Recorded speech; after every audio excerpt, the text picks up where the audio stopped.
একটা দেশ যেখানে মানুষ প্রতিদিন মৃত্যুর সাথে বসবাস করে। একটা দিন যেটা শুরু হয়েছিল একদম সাধারণভাবে, কিন্তু কয়েক মিনিটের মধ্যেই পুরো পৃথিবী দেখেছিল এক ভয়ঙ্কর ধ্বংসযজ্ঞ।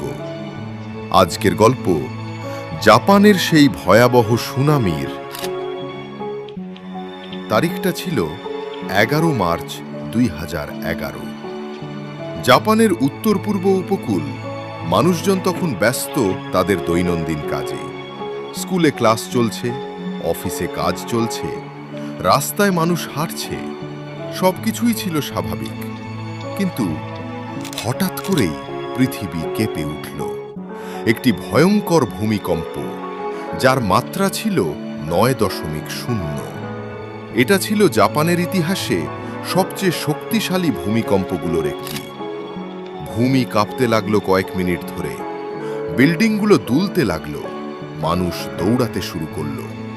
কিন্তু এটাই ছিল শুধু শুরু, কারণ এই ভূমিকম্প তৈরি করেছিল আরও বড় এক বিপদ, একটা ভয়ঙ্কর সুনামি। সাগরের গভীরে যখন এত বড় কম্পন হয়, তখন পানির নিচে তৈরি হয় বিশাল শক্তি, আর সেই শক্তি কয়েক মিনিটের মধ্যে রূপ নেয় বিশাল ঢেউয়ে। এই ঢেউ ধীরে ধীরে এগিয়ে আসছিল জাপানের দিকে। কেউ জানত না কি আসতে যাচ্ছে। মাত্র 10 থেকে 15 মিনিটের মধ্যে সমুদ্রের পানি অস্বাভাবিকভাবে সরে যেতে শুরু করল। অনেকে অবাক হয়ে দেখছিল, কেউ কেউ ভিডিও করছিল, কিন্তু তারা বুঝতে পারেনি এটাই ছিল মৃত্যুর আগমনী সংকেত। তারপর দূরে দেখা গেল একটা বিশাল কালো দেয়াল। পানি, কিন্তু দেখতে পাহাড়ের মতো। উচ্চতা প্রায় 40 মিটার পর্যন্ত, একটা শহরের ওপর দিয়ে চলে যাওয়ার জন্য যথেষ্ট। কয়েক সেকেন্ডের মধ্যেই সেই ঢেউ আঘাত হানল উপকূলে। গাড়ি, বাড়ি, গাছ সবকিছু ভাসিয়ে নিয়ে যেতে লাগলো। মানুষ দৌড়াচ্ছে, চিৎকার করছে, কিন্তু কেউ পালাতে পারল না। পুরো শহর পানির নিচে ডুবে গেল। রাস্তা হয়ে গেল নদী, বাড়ি হয়ে গেল ধ্বংসস্তূপ। কোথাও আগুন জ্বলছে, কোথাও মানুষ আটকে আছে, আর কোথাও শুধু নীরবতা। এই সুনামিতে মারা যায় প্রায় 20,000 মানুষ।